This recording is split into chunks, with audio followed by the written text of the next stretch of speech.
When we've reached our limits of adulting, it's easy to long for simpler times, like enjoying Saturday morning cartoons without a care in the world, or savoring every last drop of sugary milk at the bottom of your cereal bowl. Well, Kachava's new Cinnamon French Toast all-in-one nutrition shake gives you all the nostalgic feels and benefits. Made with real cinnamon bark for the richest, deepest, most authentic flavor. Just 2 scoops provide the complete nutrition your body craves with protein, fiber, greens, and more. It's an easy upgrade to your daily wellness ritual. No fillers, no nonsense. Just the highest quality ingredients that taste delicious.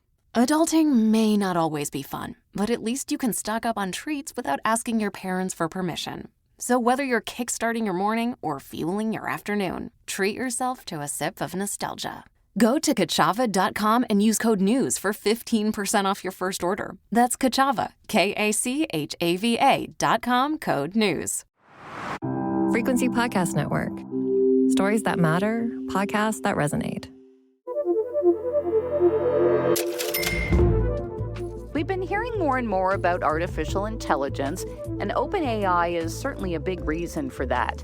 It's been described as an AI research and deployment company, and its mission is to ensure AI benefits all of humanity. So does this qualify? The technology recently breached an AI startup called Hugging Face in a matter of hours, something that would have taken a very talented human weeks to complete. So let's put that into perspective. I'm Kris McCusker, and in this episode of In This Economy, we speak to Charles Findlay, Executive Director of the Rogers Cybersecure Catalyst at Toronto Metropolitan University. Thank you for taking the time today. Happy to be here. What was your reaction when you heard that OpenAI went rogue, so to speak? Was this something you saw coming? Yeah, it's certainly, was still surprising and, even shocking for those of us who have been watching this, but in important ways, not unexpected. This is a real milestone. What happened here shows a level of autonomous activity by this AI that, we've been waiting to see and expecting to see for a long time, but was still, surprising and shocking to see it happen in real life, so to speak. So a combination of feelings about it, expected it in one sense, but also surprised and a little shocked by it. I feel like this is sort of what some of the tech experts were warning about, even Jeffrey Hinton, who was sort of, the godfather of AI. I feel like this was what they were sort of warning us about years ago, that this could be the first of many situations like this. Yeah, it certainly does relate to what Jeff Hinton and the other, so-called godfathers of AI talked about. I think we need to, remain sort of calmer to a certain extent as we think about what happened here. So OpenAI was testing a particular AI in a protected environment, in a sandbox where this AI was not supposed to have access to the internet, was not supposed to have access to external networks or be able to affect the internet more broadly. And it was given instructions to undertake a particular offensive cybersecurity task. And the AI took those instructions and followed those instructions, if you like, exceptionally well. It was extremely creative. It showed a high level of autonomous ingenuity. It found a vulnerability in its environment. It escaped that environment. It hacked into another company, all in an effort to achieve the goal that had been set for it. So, it wasn't sort of doing this entirely on its own, so to speak. It was following the goal that had been set for it, but the activity that it undertook in achieving that goal it was undertaking those activities autonomously. So, in one sense, it was following human direction. It was trying to undertake a human set goal, but it was doing so under its own steam and using its own decisions. So it's a combination of, what Jeff Hinton was talking about, and also a combination of how we treat technology a little bit more realistically. The other thing I found super interesting was that it accomplished this task in a matter of hours. And based on everything I've read, a human with a particular set of skills might have taken weeks to accomplish the same thing. Yeah, this is a big feature of the security challenges around AI. If you talk to, and I do talk to, senior security professionals who are working in the biggest organizations, in Canada and globally, they'll talk about the capabilities of these AIs, just exactly what we saw with the OpenAI that, found a vulnerability, breached its environment, et cetera. But also they'll talk and often talk, even more often about the speed. We are encountering AIs that operate at machine speed, where human beings just can't perform at this kind of level. And certainly they can't perform at this level 24 hours a day, 7 days a week. And so what we're encountering in the security environment is very much a situation where the only thing that can, sort of mount defenses against offensive cybersecurity threats that incorporate AI are defensive AI products and services. So what we're getting into is a kind of machine versus machine world. I think it also, and please correct me if I'm wrong, but I think it also could serve as sort of a warning of sorts to companies that companies need to protect themselves against these sorts of hacks. A, it shouldn't be happening this quickly, maybe, but B, it shouldn't be happening at all. Yes, that's true. Although we are starting to get into a kind of frame of mind and starting to get into maybe sort of understanding the case. We're potentially well down the road, and there's lots of thinking happening about, organizations, companies, governments really focusing on resilience, focusing on being able to recover following a breach, focusing on what some specialists call the blast radius. That is, reducing the impact of cybersecurity attacks.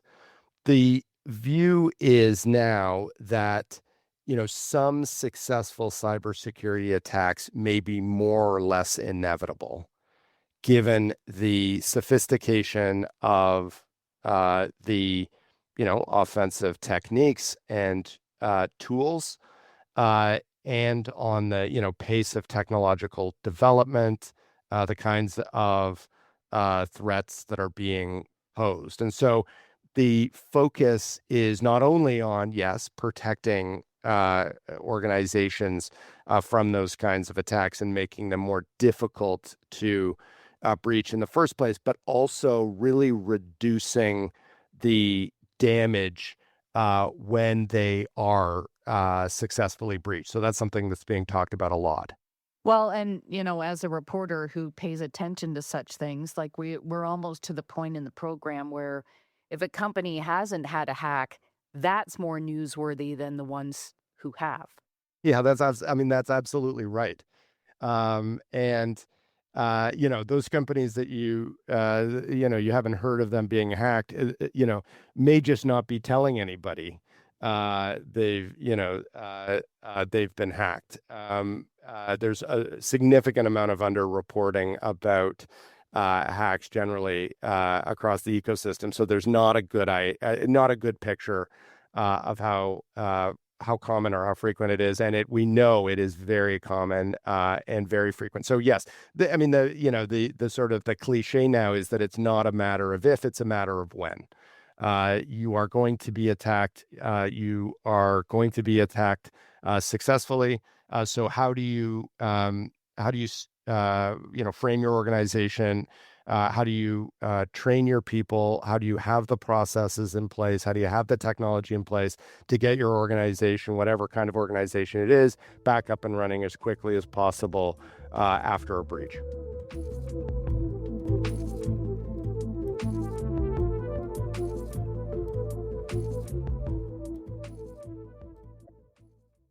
Now, we have also heard from OpenAI that there is going to be a degree of an investigation, and they've spoken to officials and authorities in the US as well. And so it seems to me, from where I'm sitting anyway, that they've been pretty open about what they're referring to as this unprecedented hack. But what sorts of things do you anticipate might come out during this investigation? I mean, this technology in the wrong hands is dangerous.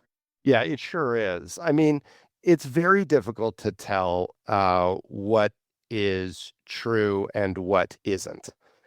We certainly have OpenAI, self-declaring this breach, obviously, with Hugging Face, the other entity that was breached. Some folks have commented that they should be, lauded for self-reporting this event. And I think that may be true. OpenAI is, also very well known for its PR machine, if you like, and, that this accentuates the narrative around the power of the tools that OpenAI is creating probably isn't lost on OpenAI either. So I think we need to view all of the different communications that are coming out of this event with a certain amount of skepticism and understanding that everybody's sort of playing their different angles, so to speak. But certainly, I think we can take from this, from the basic contours of this event, that, we have AIs that are now able to autonomously breach supposedly secure testing environments and undertake very sophisticated chains of attacks autonomously without human intervention. And yes, in the wrong hands, these kinds of tools, can be devastating. And, it is only a matter of time, unfortunately, before these kinds of tools do get into the wrong hands. Do you think that there is a way to use what was discovered in this hack for good? Can this sort of be a lesson to combat against these sorts of hacks? Yes, absolutely. I mean, Hugging Face in its communication about this breach noted that it detected this breach through its AI tools. So absolutely, what is being learned from this event in terms of the capabilities of these AIs can absolutely be used to increase our understanding of the kinds of defensive infrastructure that needs to be established and created. And, it's important, I think, also for us just to step back for a second, just taking this whole kind of AI security, issue as a whole and recognize that, AI also has, the possibility to have immense benefits for human beings in their work, in their creative aspirations, in terms of exploration, in terms of healthcare. The list goes on. So the same autonomous capabilities, the same creativity that this AI is showing in this particular instance, which might spook us, when directed towards finding cures, for example, for very complicated diseases, may be extremely rewarding. So, I just think important for us to keep this, sort of viewpoint a little bit balanced by the benefits that we might gain as well. I think I feel a little bit better knowing that this were, that OpenAI was kind of following instructions, so to speak. But do you think there's anything about this hack that we don't know that OpenAI has not disclosed? Well, it's, you don't know what you don't know, right? I mean, there's maybe, there could be quite a few unknowns around this situation. First of all, query whether this is the first time this has happened. I mean, I have no evidence one way or the other, but the sort of the narrative in in the media broadly is that this is the first time we've seen this kind of activity from an AI operating as autonomously as this. Whenever we hear first time, having to do with AI technologies, I think we always have to wonder if that's true.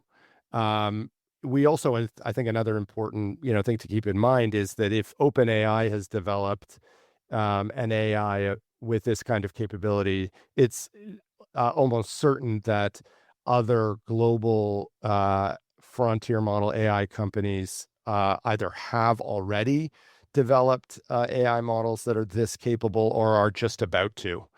So this is by no means, a case that's restricted to or should be thought of as only an OpenAI issue. This is an issue, already around the world. So, keeping those kinds of ideas in mind about this particular context, I think is really important. And certainly we're going to see this happen, again, if it hasn't already happened again, just in the intervening few days between the story and right now. And again, I'm just going through a story here from Bloomberg. There are other similar examples because there's Mythos, which is another sort of similar technology to OpenAI, that on rare occasions it failed or acted strangely and took actions the firm found quite concerning. So, I mean, this is a larger issue, I think. Yes, it is. It is a larger issue, and just to understand a little bit about what we're talking about here, I mean, it's broadly described as the alignment problem, which is the extent to which an AI is aligned with human values in undertaking the objectives that are set for it.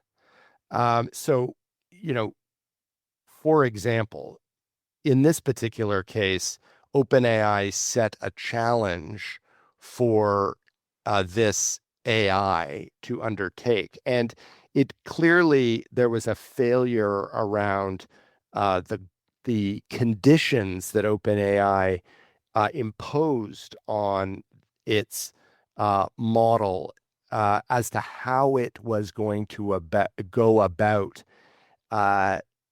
getting to that goal. There was a failure of conditions, there was a failure of guardrails, and then there was a failure of security. So the model, in the case that we're talking about, saw the goal, understood the goal, and took a whole number of very creative steps autonomously to achieve that goal, and no guardrails or conditions existed within its programming or its development to prevent it from doing that. And that is a significant problem. Even if we have positive goals that AIs are being directed to achieve, we have to ensure that they are designed properly so that they try to achieve those goals only within proper constraints and only in a way that is aligned with our laws and our values. And that is a problem across all kinds of AIs, and that's a problem for the whole sort of artificial intelligence project, if you like. So again, just so I understand, should there have been a clear directive to OpenAI, complete this task without hacking into any company websites while you're completing it? Was it that uh, the guardrails were not put in place clearly enough? Is that part of the reason this happened? Yes, I think that is likely part of the reason. Now, obviously, there are potentially sort of elaborate technical reasons, sort of for why there may have been guardrails in respect of some steps, but not others. There may have been conditions on part of what the model was doing, but not other parts. But speaking generally, yes, that's right. The LLMs have to be trained properly and designed properly so that they uh, only attempt to achieve the objectives that are set for them through, through legal means, through ethical means, through means that are aligned with the best interests of human beings. So yes, if an AI, as happened in this case, is attempting to get to its goal, but does so in a destructive manner, that is a failure of the developers of the technology, and that is a problem that needs to be addressed by these companies. It is, it's too dangerous to have AIs attempting to achieve even positive goals without constraint. What I wonder about this, and maybe what listeners might wonder too, Sure. is what do you see as sort of general guidelines around technology in this day and age? Sure. So there's a couple of different ways to approach this. First of all, there are things that all of us can do as users of technology to keep ourselves safe in the current technology environment. Not, perfectly safe, but safer. Use strong passwords.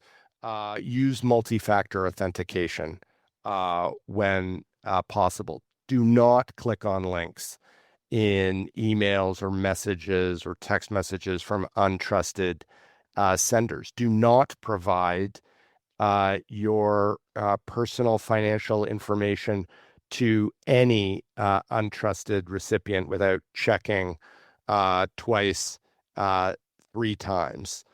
Use your common sense and be vigilant around phone messages, text messages, emails that you are receiving that are asking you for something or that may be unusual in any way. So, these are steps that we can take just as individuals, going about our daily lives. So that's kind of one answer to the problem. Second answer to the problem are system-wide uh, um, ways to address these concerns. And, that's looking at things like government regulation of AI. That's looking at international agreements where countries are coming together to try to govern the development of different AI models. That is, putting pressure, public pressure on hyperscaler companies that are developing frontier models and making sure that they understand that, they are expected to create AIs that are, safe for human beings. So there are ways to address, these issues both on a personal basis and, on a broader social and economic basis. And I think it's really important that we recognize that we're not helpless in this, situation. AI is a human creation. It's being developed by human beings. We can do things to protect ourselves, and we can do things to make our communities and economies and societies safer. And we should do those things. So there's work for all of us to do. Awesome. Well, thank you so much for taking the time to talk about this today. It's A very interesting subject, and I feel like the story is not over yet. There's much more to come. There's much more to come, and appreciate the conversation. Thank you. Charles Findlay is Executive Director of the Rogers Cybersecure Catalyst at Toronto Metropolitan University. And that wraps up another episode of In This Economy. You can find all the back episodes on the Seeker app. Please rate, review, follow, and share. I'm Kris McCusker. Thanks for listening.